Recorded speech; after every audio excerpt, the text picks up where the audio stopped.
lovely ladies, my name is Jamie. Hey, thanks for watching. This video is about grieving a relationship, grieving the end of a relationship, the breakup, and do men process it the same way as women do? So we are going to talk about the 5 stages of grief and how men and women handle it a little bit differently. So stage 1 is about denial, about disbelief that the breakup happened, thinking they can reverse course, thinking that it's not really over. It's just a minor bump in the road and your partner is going to come back. During this denial stage, you might look for signs, any little sign that looks like they're turning around. Maybe they like a post that you put on social media while you're broken up. Maybe they watch a story that you put on. Maybe they just, you happen to see them drive by your house, or they show up someplace you're going to be, and you grasp hold of this as hope that you guys are getting back together. And the men can do this too. They may be able to see little signs when it's not a sign, when it's something that you should not read anything into. You tend to read more into that action as a sign that there is hope. During this denial stage, you might do some late night texting, some I miss yous, just throwing something little out there. Maybe you're kind of feeling a little bit of relief that the relationship is initially over. You have a little bit of freedom. Especially men, they might feel a little bit of relief at the beginning and think, whoo, okay, the relationship's ended. I can go, I can do what I want. But the full magnitude of the breakup hasn't hit yet.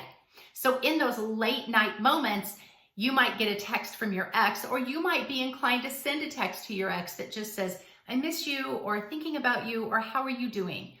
Doesn't mean that person wants to get back with you. It just means that you've been with them for a significant period of time and you're used to hearing from them every day. So maybe your ex wanted the breakup, but yet he texts you something like this. It's because he's used to being around you and you've kind of become a habit. He's used to talking to you. So he's going to want to kind of wean himself off from you slowly. So both people may be in a denial that this relationship is over, done, 100% completely. Nobody is ever 100% sure that they want to end the relationship, so there can be denial on both sides, regardless of who broke up. My advice is during this denial stage, do not text him late at night. Do not go crazy at texting him, calling him, emailing him, acting like everything is just normal. Don't do it. I have a lot of videos on no contact. You have got to go into no contact when a breakup happens. There's several reasons why. It's been proven so many times by various relationship coaches, psychology articles. You have to get one of those e-courses or articles or a video and watch it on no contact. Stage 2 of the grieving process of a relationship ending is anger. And men feel anger a little bit more so than women. And so you could be angry at your ex for breaking up with you or doing what they did. Maybe there was infidelity. You guys got in an argument. Maybe he just doesn't want to be with you. For whatever reason, you're angry at him. You could also be angry at yourself. Maybe you did something wrong. You said something foolish that caused the breakup. You could be angry at God. You could be angry at other people. Maybe there is an ex that has come back into the picture, or a coworker that he's working with, or maybe it's friends and family that were causing strife in your relationship, but there's a lot of built up anger. In this stage, you can be very angry because your friends, mutual friends, are still talking with your ex. And you see that as a betrayal. You're thinking, why are they still friends with him? He treated me so poorly. I'm not going to be friends with him anymore either. And your friends are just kind of caught in the middle, or family members. But you have so much anger, you have to direct it towards something. It's during this anger stage that the mean texts come, the mean phone calls, the horrific emails. This is where a partner will block their ex because they are blowing up their phone with really horrible, mean things. Also during this stage, you might trash your ex to your friends, to your family. You might trash them on social media. Don't do this. Don't get mad at your friends if they are still associating with your ex. Let them have their own relationship with him. Trust me, this is going to be better for you. I have an e-course called She Heals and She's the One. You want your friends to kind of stay in relationship with him because he is going to hear about you and hear about how you're moving on and all the wonderful things that you're doing. Again, I'll talk about my e-course in a minute, but it helps you to move on and it helps your ex to realize, wow, she's a great woman. I really think I want her back. But he has to be able to have some kind of mutual contact with you. And that works really well through mutual friends. Stage 3 is bargaining. Here's where the negotiation comes in. Here is where your denial is over. You realize we are broken up. And anger is finished. You realize you said some really foolish things or did some horrible things. And now you're willing to bargain. Can we get back together? I will change. Here's what I'm willing to do. You might even threat during this bargaining stage. Some people threat suicide. Some people threat, and I'm not saying that they won't commit suicide. I don't know. Everybody's different. But if somebody is threatening to commit suicide to get you to stay with them, that's not a healthy individual. You need to call somebody else so that they can get help, but you can't be their savior. You can't be their help in that situation. They might tell you that this breakup is hurting the friends, the family. Maybe you had children together and they're going to tell you you're breaking apart the family. They're going to try to negotiate or bargain or threat or throw something out there to get you to stay, to make you feel guilty or scared. They might threaten you with money. Maybe you're living together or you were married and they'll threaten to cut off all finances or kick you out without a place to go to until you can find a place. Just all sorts of things during this stage begin to happen. Also during the bargaining stage, you might have your mutual friends go and talk to your ex. Maybe they can talk some sense into him. He's just not seeing the real picture. He's not seeing how you've changed, and maybe they can talk to him instead.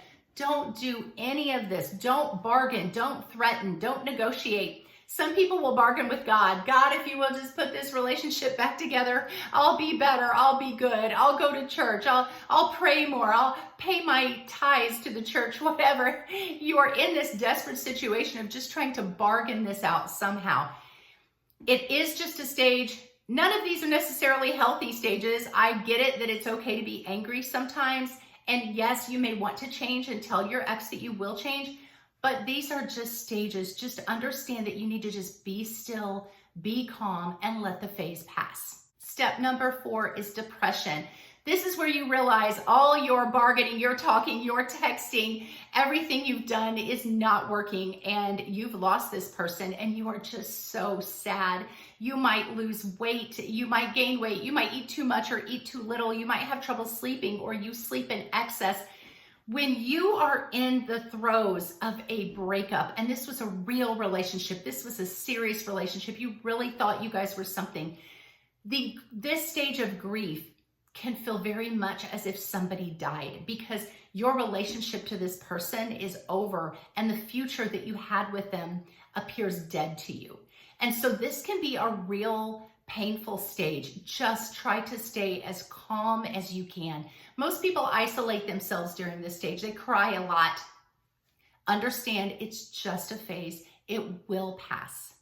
Stage number 5 is acceptance. This is the stage where you finally realize it's over and you're going to have to pull yourself out of bed, put some makeup on, get back into society and try to move on the best that you can. This is the best stage, obviously, and you want to try to get to the acceptance stage as quickly as possible, but all the other stages just happen and they have to take their course. I encourage women to move through them as quickly as possible, and I can help you with that. So that leads me to tell you about an e-course that I have called She Heals. How to not only survive a breakup, but how to thrive afterwards. How to be the absolute best woman you can be. And as a result, your ex typically comes back. So that e-course, She Heals, is on my website called She's Everyday, she'severyday.com. I will link it in the description below. It's only $49.99, I believe. It's like the best money you've ever spent in your life to help you get back on track and come out of this breakup in an amazing new way that leaves your ex regretting that he ever walked away from you. Okay, let's talk a little bit about how men and women handle these stages of grief differently. So men move much slower. They stay in denial for quite a while. They are loving their new freedom. Many of them might be relieved that the relationship is over. They may be out with friends, having a great time. Now, not every man is doing this, but I'm talking about when a man breaks up with you. If he's broken up with you, you may be thinking, I'm going through all of these stages of grief. What is he feeling? He's feeling a little bit relieved, honestly, and he's loving his new freedom. But as time goes on, that changes, especially if you go into no contact and you get my eCourse and you start doing a few things, very specific things, very, very well. I have a chapter called The Final Reach Out. It is a text that you send him, is guaranteed to make him regret losing you, and he will read and reread that text over and over and over again while you're in this no contact stage, working on yourself, doing great. It typically, and I'm going to say about 95% of the time, gets him to reach back out to you, wanting to reconcile. So while men move slower through these stages, and you may think that they're not hurting at all, they are going to get to the anger and bargaining stage.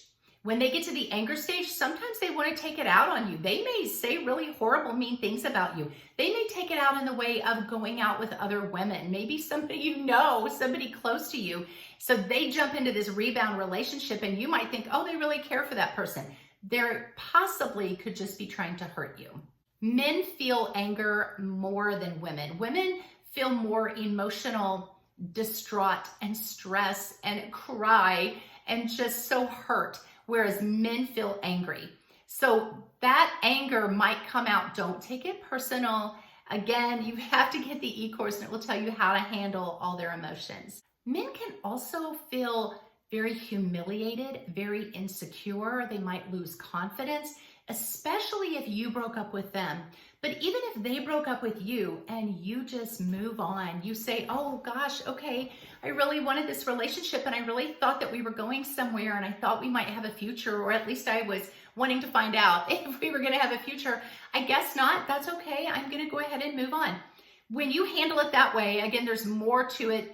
That's similar to what the final reach out is, but there's more to it than that. So get the eCourse.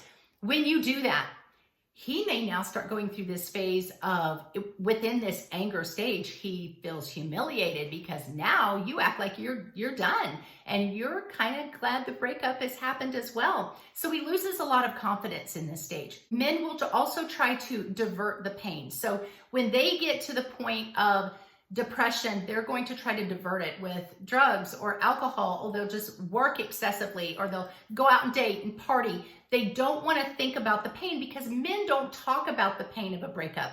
Two guys don't get together and say, oh, how are you doing? Do you need anything? Do you need to vent? Do you need to rant?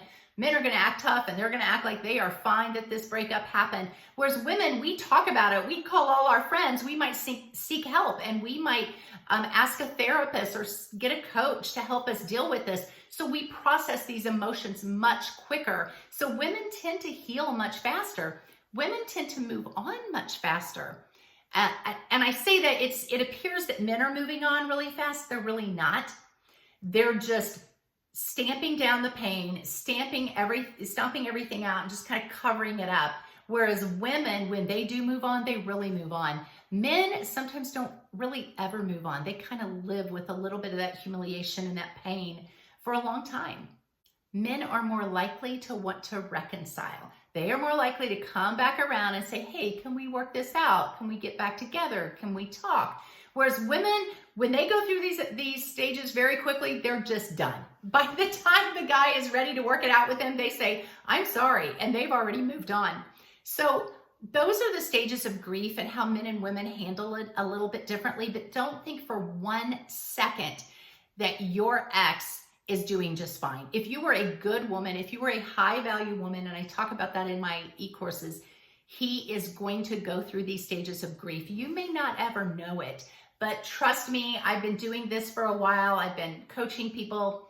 They're feeling much of the same emotions that you are. So ladies, I want to see you when in relationships. Hit the like, hit the follow, get my e-course, She Heals, on the website, sheseveryday.com. Bless you guys. I will see you in the next video.